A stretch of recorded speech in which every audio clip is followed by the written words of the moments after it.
انہوں نے اس بات کو ایڈمٹ کیا کہ جمال خاشقجی کا جو قتل تھا وہ ایک غلطی تھی اور اس کو آئندہ دوبارہ دہرایا نہیں جائے گا۔ تو تاثر یہ ملا کہ شاید محمد بن سلمان ایڈمٹ کر رہے ہیں کہ جمال خاشقجی کا جو قتل ہے وہ سعودی حکومت یا ان کے کہنے پر ہوا تھا۔ پھر اس کے بعد جو اگلی سٹوری اور ڈیولپمنٹ کی بات ہوئی اور وہ 10 کھرب ڈالر کی انویسٹمنٹ کا اعلان تھا، اور اس اعلان کے حوالے سے بھی ان سے سوال کیا گیا تو انہوں نے اس کے بارے میں بھی یہ کہا کہ ہم بالکل کر رہے ہیں، مگر انہوں نے کہا ہم پھڑے پھڑے نہیں مارتے، ہم کوئی ایسی بات نہیں کرتے جس کو ہم پریکٹیکلی کر نہ سکیں یا ٹرمپ کو خوش کرنے کے لیے نہیں کر رہے، لیکن ہم یہ بات کر رہے ہیں۔ اب یہاں پر جو سعودی عرب کی ڈیمانڈز ہیں وہ کیا ہیں؟ سعودی عرب ایک ڈیفنس ایگریمنٹ چاہتا ہے جو مکمل طور پہ امریکہ کے ساتھ ایک ڈیفنس پیکٹ کے طور پر سعودی عرب کا دفاع کرے، ہر لحاظ سے کرے۔ سعودی عرب ایک سول نیوکلیئر ڈیل چاہتا ہے امریکہ سے، اور پھر اس کے ساتھ ساتھ ایک جو بات ہم نے ڈنر کے اندر دیکھی کہ محمد بن سلمان کے حوالے سے ڈونلڈ ٹرمپ نے بات کہی کہ ہم سعودی عرب کو نان نیٹو ایلائی کا سٹیٹس دے رہے ہیں۔ اب یہ جو نان نیٹو ایلائی سٹیٹس ہے یہ سعودی عرب سے پہلے تقریباً 19 ایسے ممالک ہیں دنیا کے اندر جن کو یہ باقاعدہ طور پر یہ دیا گیا ہے، یہ اعزاز دیا گیا ہے۔ 19 کے قریب ایسے ملک ہیں جو کہ نان نیٹو اتحادی کے طور پر کنسیڈر ہوتے ہیں۔ پھر اس کے بعد جو اگلی امپورٹنٹ بات ہے کہ پاکستان بھی ان نان نیٹو اتحادی ممالک کے اندر شامل ہے، جو کہ جس کو 2004 میں صدر جارج بش نے پاکستان کو بھی خطاب دیا تھا۔ اس میں قطر بھی شامل ہے، اس میں اور دیگر بہت سارے ممالک ہیں۔ یہ جو نیٹو ممالک ہیں، نیٹو ایلائز ہیں، یہ زیادہ تر یورپی ملک ہیں، 90% یورپی ملک ہیں، اور ان کا جو سب سے بڑا اچیومنٹ ہے کہ ایک پہ حملہ سب پہ حملہ، ایک کے دفاع کے لیے سب آئیں گے مدد کے لیے، اور یہ ایک ڈیفنس آپ کہہ لیجئے کہ ایک الائنس کے طور پر اس کو کنسیڈر کیا جاتا ہے۔ اب یہاں پر جو آپ ٹرمپ کی بات کو اگر غور سے دیکھیے تو اس پورے ایگریمنٹ کے اندر جو ٹرمپ ہیں، ٹرمپ کے لیے جو عرب سٹیٹس ہیں یہ ایک بہت امپورٹنٹ ٹول ہے۔ معاف کیجیے گا، ٹرمپ نے اپنے دور اقتدار میں اب تک جو دوسری مرتبہ بھی اپنے دورے کا آغاز کیا تو انہوں نے سعودی عرب سے کیا اور اختتام انہوں نے قطر پر کیا۔ تو یہ گلف سٹیٹس ہیں، ان کو امریکہ کی بی ٹیم کنسیڈر کیا جاتا ہے۔ امریکن آپ کہہ لیجئے کہ امریکہ کا جتنا اسلحہ دنیا کے اندر بک رہا ہے وہ سب سے زیادہ سعودی عرب اس کا خریدار ہے، اور اگر آپ امریکن ایئر بیس کی بات کریں تو دنیا کی جو سب سے بڑی ایئر بیس سسٹم امریکہ کے پاس گلف میں موجود ہے تو وہ بھی قطر کے اندر موجود ہے۔ تو عرب بڑے امپورٹنٹ ہیں،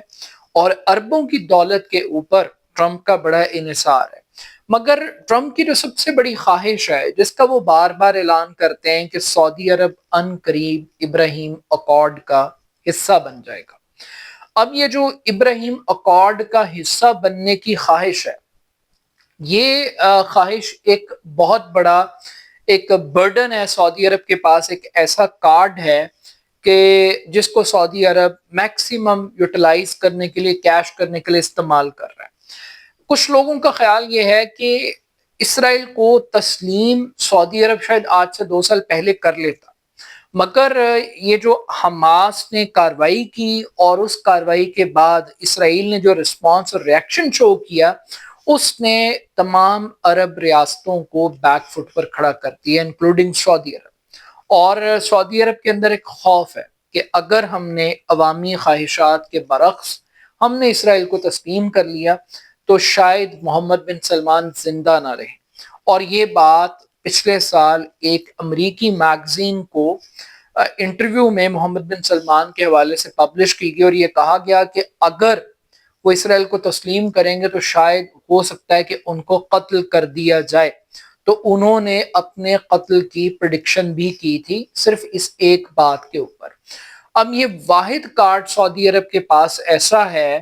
کہ جس کو سعودی عرب میکسیمم کیش کرنا چاہتا ہے، یعنی اگر کچھ لوگ یہ کہہ رہے ہیں کہ سعودی عرب اس کارڈ کو بارگیننگ کے طور پر استعمال کر رہا ہے، کہ اب سعودی عرب کی ایک بڑی اہمیت ہے۔ سعودی عرب کو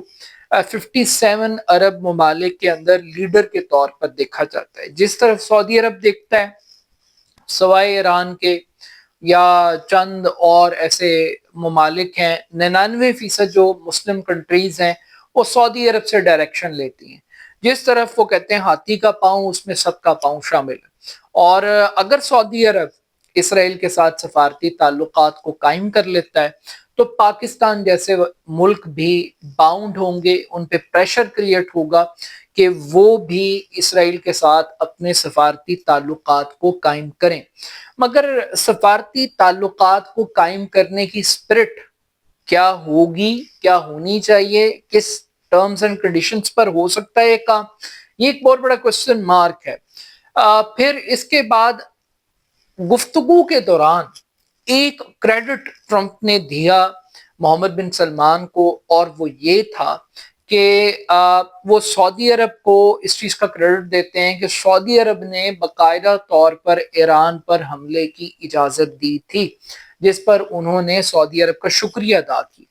اب یہ بھی ایک بڑی ڈبل گیم آپ کو پتہ لگتی ہے کہ بظاہر جب ایران پر اٹیک ہوا تو سعودی عرب مذمت بھی کر رہا تھا، سعودی عرب کی سٹیٹمنٹس بھی آ رہی تھیں اور سب کچھ ہو رہا تھا، لیکن آج ٹرمپ یہ بتا رہے ہیں کہ ہم نے جو اٹیک کیا، ہم نے سعودی عرب کو آن بورڈ لیا، سعودی عرب کی مرضی سے، سعودی عرب کی منشا سے اور ان کی سپورٹ سے یہ ہمارا سارا کام ہوا ہے۔ تو اب اس پورے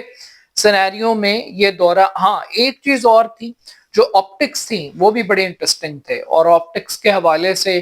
مطلب محمد بن سلمان نے یہاں تک کہا کہ لوگ اس پہ بیٹ کر رہے تھے کہ بھئی میں شاید ڈنر میں کوئی سوٹ ووٹ پہن کے آؤں گا، کوئی ٹائی شائی لگا کے آؤں گا، لیکن ہو سکتا ہے کہ شاید میں نیکسٹ ٹائم ایسا کام کروں۔ اور پھر ہم نے ایک اور چیز بھی دیکھی ہے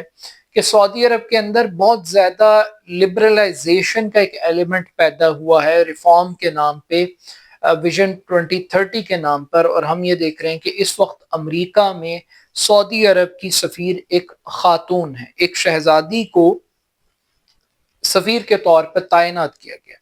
تو ایک بڑی ایک سمبولک ویلیو، ایک جسچرز کی بات کی جا رہی ہے،